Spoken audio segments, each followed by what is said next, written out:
Hi hello ನಮಸ್ಕಾರ. ನಾನು ನಿಮ್ಮ ಪ್ರೀತಿಯ ಲತಾ ಮೂರ್ತಿ. ಇವತ್ತಿನ ರೆಸಿಪಿ ಒಬ್ಬಟ್ಟು ಸಾರನ್ನ ಹೇಗೆ ಮಾಡೋದು ಅಂತ ತಿಳಿಸ್ಕೊಡ್ತೀನಿ.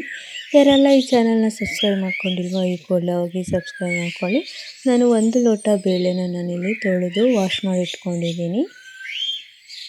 ಇದಕ್ಕೆ ನಾನು ಸ್ವಲ್ಪ ನೀರನ್ನು ಸೇರಿಸ್ಕೊಂಡು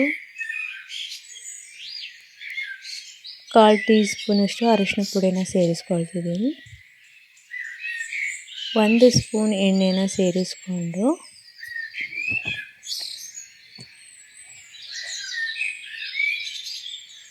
ಕುಕ್ಕರ್ ಲಿಡ್ನ ಕ್ಲೋಸ್ ಮಾಡಿಕೊಂಡು ಬೇಳೆನ ಬೇಯಿಸ್ಕೊಳ್ತಿದ್ದೀನಿ. ನೋಡಿ, ಈ ರೀತಿಯಾಗಿ ಬೇಳೆ ಮತ್ತು ನೀರನ್ನು ಸಪ್ರೇಟಾಗಿ ಬಸ್ಕೊಂಡು ಒಬ್ಬಟ್ಟು ಸಾರಿಗೆ ಏನೇನೆಲ್ಲ ಮಸಾಲೆ ಬೇಕು ಅನ್ನೋದನ್ನು ನೋಡೋಣ.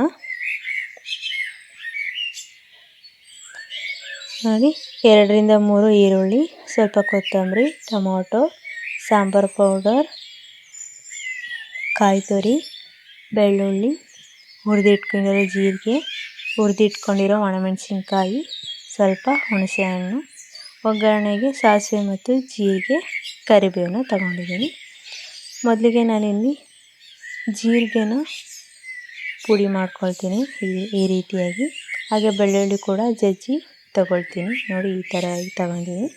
ಒಂದು ಪಾತ್ರೆಗೆ ನಾನು ಸ್ವಲ್ಪ ಎಣ್ಣೆನ ಹಾಕ್ಕೊಂಡು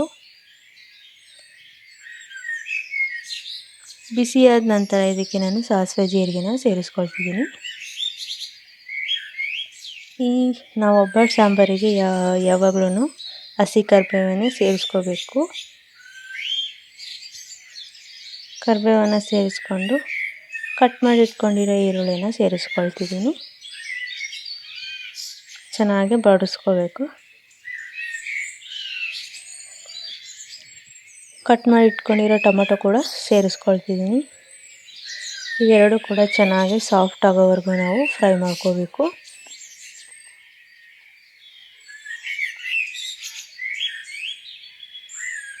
ಕೆಲವೊಬ್ಬರು ಮಸಾಲೆ ಎಲ್ಲನೂ ಮಿಕ್ಸಿಗೆ ಹಾಕ್ಕೊಂಡು ಹಾಕ್ತಾರೆ.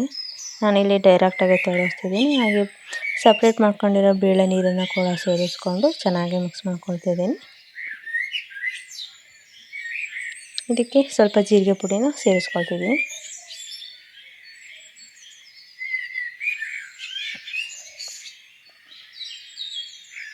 ಕಾಯಿ ತುರಿ, ಹಸಿ ಕಾಯಿ ತುರಿನ ತೊಳೆದು ಇಟ್ಕೊಂಡಿದ್ದೆ, ಅದನ್ನು ಸೇರಿಸ್ಕೊಳ್ತಿದ್ದೀನಿ.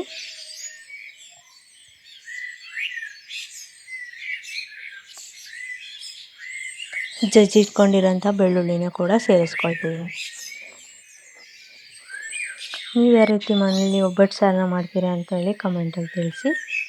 ಮನೆಯಲ್ಲೇ ಮಾಡಿಟ್ಕೊಂಡಿರೋ ಸಾಂಬಾರು ಪುಡಿನ ಸೇರಿಸ್ಕೊಳ್ತಿದ್ದೀನಿ. ನೀವು ಯಾವ್ದು ಬಳಸ್ತೀರೋ ಅದನ್ನು ಸೇರಿಸ್ಕೋಬೋದು.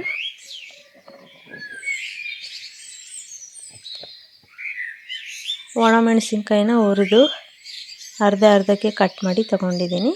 ಅದನ್ನು ಸೇರಿಸ್ಕೊಳ್ತಿದ್ದೀನಿ. ನಾನು ಸ್ವಲ್ಪ ಹುಣಸೆಹಣ್ಣಿಗೆ ಸ್ವಲ್ಪ ನೀರು ಹಾಕಿ ನೆನೆಯಕ್ಕೆ ಬಿಟ್ಟಿದ್ದೆ. ಅದನ್ನು ಈಗ ಹುಣಸೆ ರಸನ ಸೇರಿಸ್ಕೊಳ್ತಿದ್ದೀನಿ.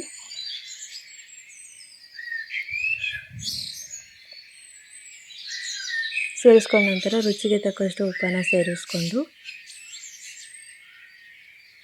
ಒಂದ್ಸಲ ಮಿಕ್ಸ್ ಮಾಡ್ಕೊಳ್ತೀನಿ.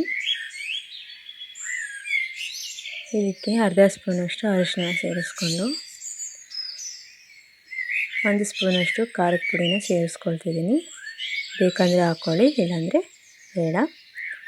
ಕಟ್ ಮಾಡಿ ಇಟ್ಕೊಂಡಿರೋ ಕೊತ್ತಂಬರಿ ಸೊಪ್ಪನ್ನು ಸೇರಿಸ್ಕೊಂಡು ಚೆನ್ನಾಗಿ ಮಿಕ್ಸ್ ಮಾಡ್ಕೊಳ್ತೀನಿ. ಒಂದ್ಸಲ ನಾವು ಹಾಕಿರೋ ಮಸಾಲೆ ಎಲ್ಲ ಚೆನ್ನಾಗಿ ಬೆಳ್ಕೋಬೇಕು.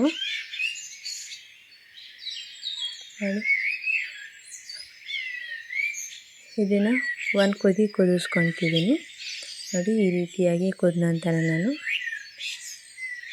ಮತ್ತೆ 1-2 ನಿಮಿಷ ನಾನು ಕುದಿಸ್ಕೊಂಡ ನಂತರ ಸಾಂಬಾರು ರೆಡಿಯಾಗಿದೆ.